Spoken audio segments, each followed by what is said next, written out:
Here's Vladimir Duthiers. Vladimir Duthiers is in Haiti, sending us updates, including photos and a video diary. So we're in a tent city right across the street from the National Palace, which still, after 9 months, is yet to be rebuilt. This tent city, like many of those spread out across Port-au-Prince, just sprung up after the earthquake, and they're more or less permanent structures right now. And this lady here has been kind enough to let us into her home, so we're going to take a look inside her tent. Carol and her family lives here. She has 4 children. Her neighbor has 3 children, so 9 people sleep in this space. And see, there's a lot of clothes here. There's a couple of pots and pans. There's a couple of barrels that probably keep some food. But essentially, this is a big spare room. It's absolutely blazing hot in here. There's a television set, which I don't even know if it works, but this is where they sleep. It's not that big, but it's bearably hot. There are people that have just stolen food from this area right here, right across the street, already just 10 feet away, 15 feet away, selling it to people on the street at a marked up price. Clearly, without any electricity for a couple of days, candles are super valuable. That's why there's such fighting. There's men with machetes, pushing, fighting, knocking people to the ground in an effort to get to these candles. And then there's this bartering system where people are trying to sell it literally as soon as they pull it off top of the buildings. Believing they've heard a faint cry, the firefighters insert a listening device into the rubble. Vlad is told to tell the victim to tap 3 times on whatever's nearby. Est-ce qu'il y a quelqu'un qui est dedans? Frappez 3 fois. Tap, tap, tap.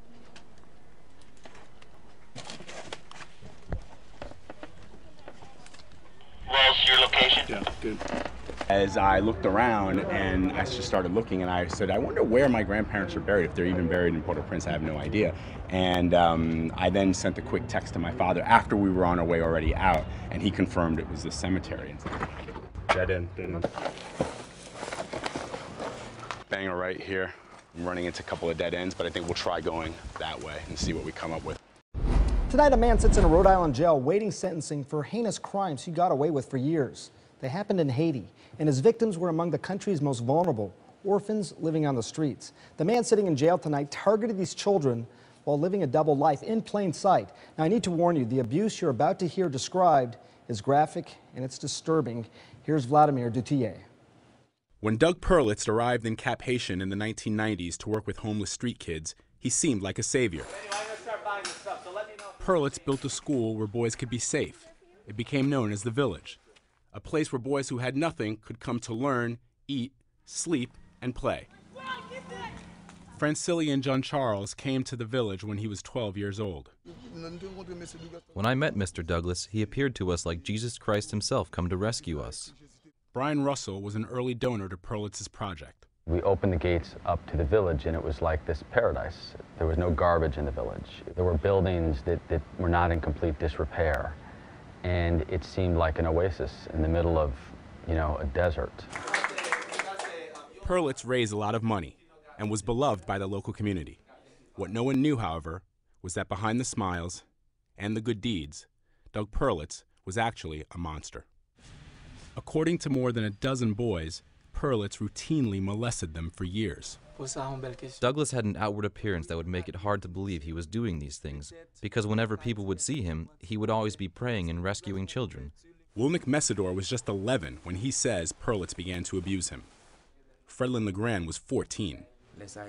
He gave me a pill that made me fall asleep, and when I woke up, I found my pants covered in sperm. I started to cry because I never thought something like this would ever happen to me. One night he would take Francillian. One night he would take me. One night it could be anyone else. He always had a watch, and he used the watch light to look for little kids to have sex with them. The boys say they didn't know what to do.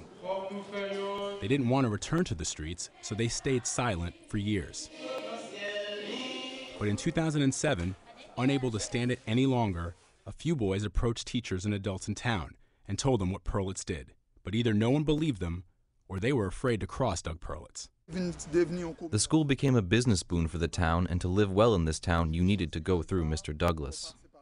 Some boys, in desperation, began to scrawl messages on the school walls, hoping to get someone's attention.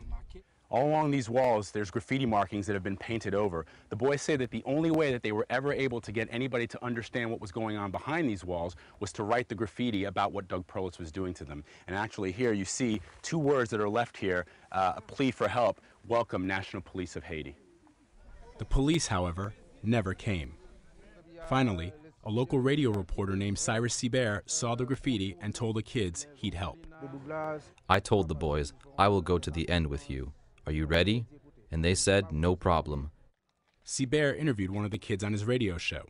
But at first, Haitian authorities and American donors refused to believe them. There was no way that this man could have committed these things that people were accusing him of. It seemed utterly out of the realm of possibility. There was too much goodness, the heart was too big. It wasn't until the spring of 2008 that an American volunteer discovered something was terribly wrong. Brian Russell got a call from the volunteer at the school. She related a story to me where one of our older boys had raped one of our younger boys. Our volunteer went to the Haitian headmaster of the school and said, we have to do something more about this. We can't have children raping each other. And his response was, well, that's really hard because Douglas has been doing this for the last 10 years. Confronted by his donors, Perlitz fled Haiti and returned to the U.S., where a year later, U.S. Immigration and Customs Enforcement agents arrested him and charged him with allegedly abusing 18 underage boys. On his computer, they found links to pornographic websites, which according to court documents said Perlitz, quote, showed one or more minors homosexual pornography or displayed homosexual pornography on his laptop computer to entice and persuade the minors to comply with the sex acts. Perlitz initially refused to cooperate with police, but this past August, he struck a plea deal, admitting only that he had sex with 8 minors and confessing that he traveled from the U.S. to Haiti to have sex, which is just one of the 24 counts he originally faced. In a handwritten confession, he wrote, one of the dominant purposes of that trip was to engage in illicit sexual conduct with one of the minor boys. Perlitz faces up to 20 years in prison and will be sentenced on Tuesday. Those who once supported Perlitz are still trying to understand how all of this could have happened. You feel like you want to go hug those kids, and you want to save those kids, and you can't. Many of the kids are now young adults and view Perlitz's limited confession as some measure of justice. For us, this is a victory. A victory because in the beginning, Doug denied it. He said I was a liar, that the boys were liars. I felt proud because everybody used to say that I was lying, but I knew I was telling the truth. For these young men, the truth has come with a heavy price. The school is closed, the staff laid off, and they're back on the streets. The same streets where Doug Perlitz found them so many years ago. Vladimir Duthiers, CNN, Cap Haitian, Haiti. Listen to life in this tent city. Whatever sound you may hear, those who live here never will. That's because this is a camp for only the deaf. Tara Thorne is an interpreter from New York who's been working here. It's a small tent city of around 400 people, and most of them are deaf. It's hard because you feel isolated and you can't communicate with your parents during dinner time. They're all talking and you can't hear it. According to international aid organizations, there are close to 100,000 people who are deaf in Haiti. People who are deaf in Haiti are always looked on as imbeciles, rejected by society. When the hearing talk to somebody who's deaf, they don't give them any respect. The disrespect and rejection were more apparent in the aftermath of the earthquake. Jimmy is deaf and mute. He couldn't even scream for help. During the earthquake, I noticed there were a lot of foreigners that came to help. But for deaf people, there was nobody helping us, so deaf people were helped last. No one bothered to check on Mary Ellen, who was unconscious for 7 hours. She was declared dead. After the earthquake, I was taken to a morgue, and I was there at the morgue, and I woke up, and the people were surprised I was alive. When I woke up at the morgue and looked all around, there were a bunch of people around me that were dead. Even before the earthquake in Haiti, the deaf were not treated very kindly here. There were very few services for them. In fact, the deaf in Haiti are called bébé, which loosely translated means deaf and dumb. This was one of the few places that they could actually come to get some respect, to get an education. It's the School of St. Vincent. It was a dormitory-style classroom that housed about 2,500 people. They slept here, they lived here, they ate here, but all that's left right now is a field of rubble and weeds. Jethro was at the School of St. Vincent's when the earthquake hit. My mother was looking for me and couldn't find me. And then after 8 days, my mother found me at the hospital and saw me and was crying because I was suffering. His suffering got worse when doctors told him they'd have to amputate his leg. I lost a lot of blood and my leg was completely infected. They had no choice, it was so infected. They had to cut it. He was fitted with a prosthetic, but prefers his crutches. He now uses his hands not only to communicate, but also to carry his body. Jobs are limited for the deaf in Haiti, and for a deaf amputee, there are even fewer opportunities. I have memories of what I used to do before I lost my leg, and now life has become much more difficult. But I don't have a choice. I have to work. He's found work at the camp that's become his home. He's part of a construction team that's building houses for deaf families. Jethro says people often pity him, but he doesn't want their pity. People who are deaf can do any job a hearing person can because we're just as intelligent as the people who can hear, and I'm not ashamed. It's only my leg that's cut off, and even though people make fun of me, God protects me. Those who live here believe God's protected them from the earthquake and delivered them to this camp. And for that, they say, they're blessed. Vladimir Duthiers, CNN, Port-au-Prince, Haiti. This is Vladimir Duthiers with AC360.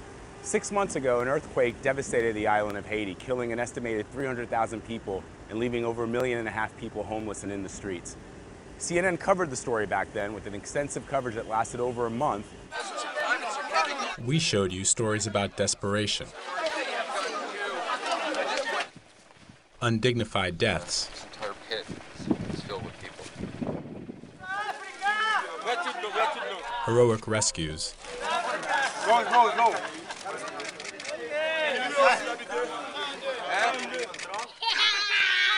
and despite the tragedies, stories about hope. We're about to do a quick shot of the National Palace, which 6 months after the earthquake has still yet to be rebuilt. It looks exactly the same as it did the day after the earthquake. So we've just come back from a shoot early morning, and one of our cars broke down in the middle of the road. As you can tell, it's not the best place to break down. We've all had to push the car off to the side of the road. Now we're all crammed into one truck, headed back to the hotel. But the Haitian people are in dire need of action that has to come a lot quicker than it already has. But as for us, myself, Neil Halsworth, Sanjay Gupta, Ivan Watson, Anderson Cooper, Charlie Moore, we're on our way back home. Gary Tuckman and Justine Redmond, along with Phil Littleton, will stay here in Haiti. They'll keep bringing to you the stories that matter. But as for us, this is a wrap. We're done. We're out of here.